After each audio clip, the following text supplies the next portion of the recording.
The Super Nintendo, home of some of the best, or rather most super, RPGs, platformers, and adventure games ever made. It took us from 8 bits to 16, and it axed bleeps and bloops so that we could hear sweet, bit-crushed samples of actual instruments. Titles such as Earthbound, Super Mario All-Stars, and even games like The Lion King all gave us something memorable to see, hear, and play. And we'll be covering all these games and more in this video. But what truly made the SNES stand out against the competition back in the day was highly polished and super fun titles, like, I don't know, Kirby Superstar, for example. Kirby Superstar, despite being intended for an SNES release from the get-go, actually began development on the original NES. This unreleased NES prototype was used for internal purposes only, as a way of finalizing all of the ideas that would go into the end product before the team had an actual SNES development kit. This process can be seen with the NES sprites for the yo-yo and cutter abilities, which were released to the public over 20 years later in an issue of Famitsu. The sprites shown look nearly identical to their counterparts in the finished product, with the main exception being the lack of Superstar's signature ability hats. Director Masahiro Sakurai stated that this type of development style is beneficial to him, as the starting step of finalizing all of a game's ideas via an internal prototype makes the rest of development significantly easier, with many of the original ideas having already been partially fleshed out before development of the final product begins to take shape.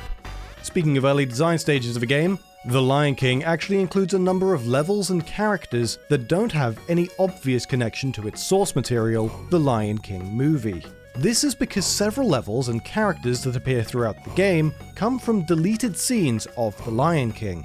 During the film's production, the original intention for the transition from young Simba to adult Simba was considerably longer and featured a number of the events that occur within the game. Because the game was being produced alongside the film, these levels were being created during the point when it was decided to have these scenes removed from the film. It was decided to keep these levels and characters in the game, even though they never appear in the film's theatrical release.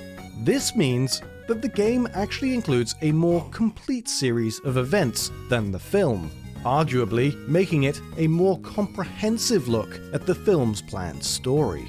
While the SNES had many great platformers, we shouldn't forget its more experimental titles, such as the much-beloved Mario Paint. The game was more of an art tool than a game, but even the game's original release wasn't the most experimental version. The title actually had an updated release distributed exclusively through the Japan-exclusive Satellaview service. This new release introduces support for standard controllers alongside the original's usage of the Super NES mouse, something that, as a kid, would have been a huge benefit considering many people bought the game second-hand without a mouse, myself included, rendering it impossible to play. But this Yushao Naizoban version of the game introduces an additional picture for the player to color in, titled Dreaming of the Moon, created by Mizota Hiroko of Tokyo, the winner of a contest associated with Mario Paint BS Ban. But the game had some secrets that everyone could enjoy. The original release of Mario Paint held a secret message that was rarely seen by painters. When creating any image or animation, if the images are sufficiently large enough and highly detailed, it's possible that the game will be unable to implement compression on them, pushing them beyond the cartridge's 32 kilobytes of SRAM. If this happens, when the player attempts to save their creation, the save robot will display the rare error message of data overflow, including a unique animation that cannot be seen otherwise, which has the robot puff out smoke from its quote-unquote ears with a looping explosion sound effect. Speaking of alterations made for specific markets, the classic RPG Breath of Fire was actually changed for its localization in the West. The most notable change is that the original Japanese release of the game included a stereotypical and racist depiction of a black person. Khan, known as Dank in the Japanese version, had his race altered for overseas markets. Originally, Khan had a tan but desaturated ashy complexion, with a set of full lips and curly hair. This was changed in the West to make him Arabian-esque, with smaller lips and straight hair instead. Why this was changed was pretty much a no-brainer, but this isn't the only 16-bit Breath of Fire title to be censored. Breath of Fire 2 was also censored, though this was done long after the game's first release on the SNES. For the game's digital release on the Wii U Virtual Console, 2 instances of text changes were made. The first being a very simple change of the word damn being changed into darn, while the second change is a bit more involved.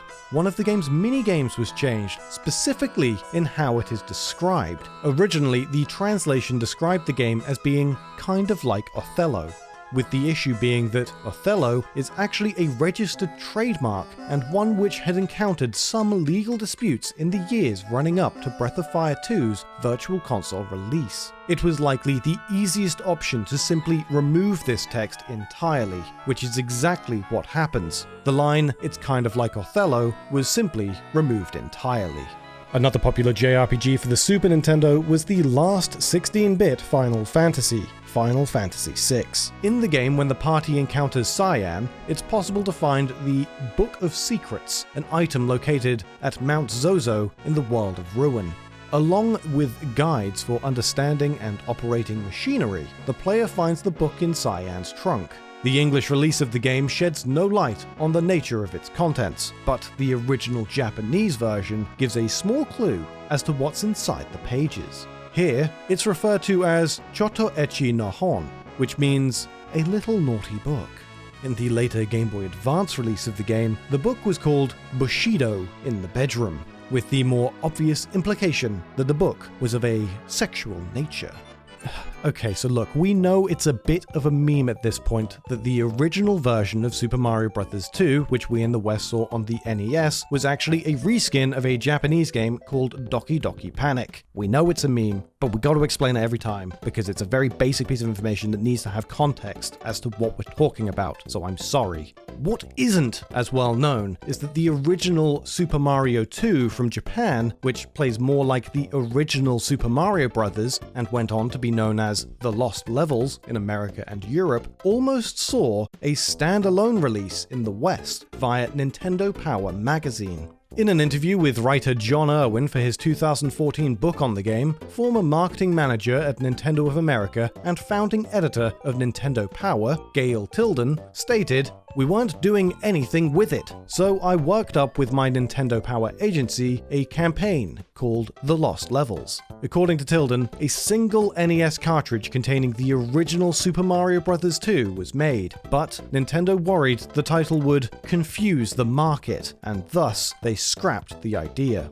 The Lost Levels rebranding would eventually make its way to the SNES title Super Mario All-Stars, alongside Super Mario Bros. 1, 3, and the Western reskinned version of 2. As of this video, the current whereabouts of the NES prototype are not known, but it could be a great find someday. Keep your eyes out, perhaps.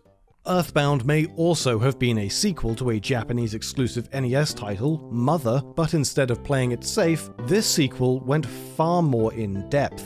During the game's opening, the player must investigate a meteorite that has struck the Earth just a short walk from their house. Along with their friend Porky, the player comes face to face with the falling star, but this scene actually has a unique aspect to it, unlike any other in the game, at least as far as we know. Despite Earthbound being a single-player adventure, by plugging in a second controller during this scene, it's possible to control the light that shines from the meteorite. This wasn't discovered for at least a good 20 years after the game's release. But there is actually more interesting information that comes from the first hour of the game. After encountering the celestial rock, the player is joined by the stout Buzz Buzz, though his time in the player's journey doesn't last long, as when returning Porky home to his mum, he is immediately dispatched and taken out. Usually, this scene will have Ness take the Soundstone from Buzz Buzz, but there is an opportunity to change this by having a full inventory. If the player has no space on their person to take the Soundstone from Buzz, he will notice this and not give it to you. Instead, he will transport it to Tracy, meaning that you don't have to hold the Soundstone in your inventory for the entire game, and it will still record the melodies of the Your Sanctuary locations even in Tracy's possession. Normally, the Soundstone remains in your inventory for the whole game and cannot be sent to Escargo Express. If you do wish to have the Soundstone back from Tracy, you must talk to her in person, though there's of course a benefit in leaving it in storage, as it opens an additional inventory slot that would otherwise be occupied permanently. Would you also like to know the entire history of Nintendo's consoles, all the way from the NES, SNES, N64, and GameCube to the Switch? For a whole hour of Nintendo console trivia, click or tap the video on screen. Now, as much as I love the SNES, I also love modern video games, so I'm going to go and spend several hours dying repeatedly on the first boss of Elden Ring. Have a good one, folks, and I will see you some other time. Peace.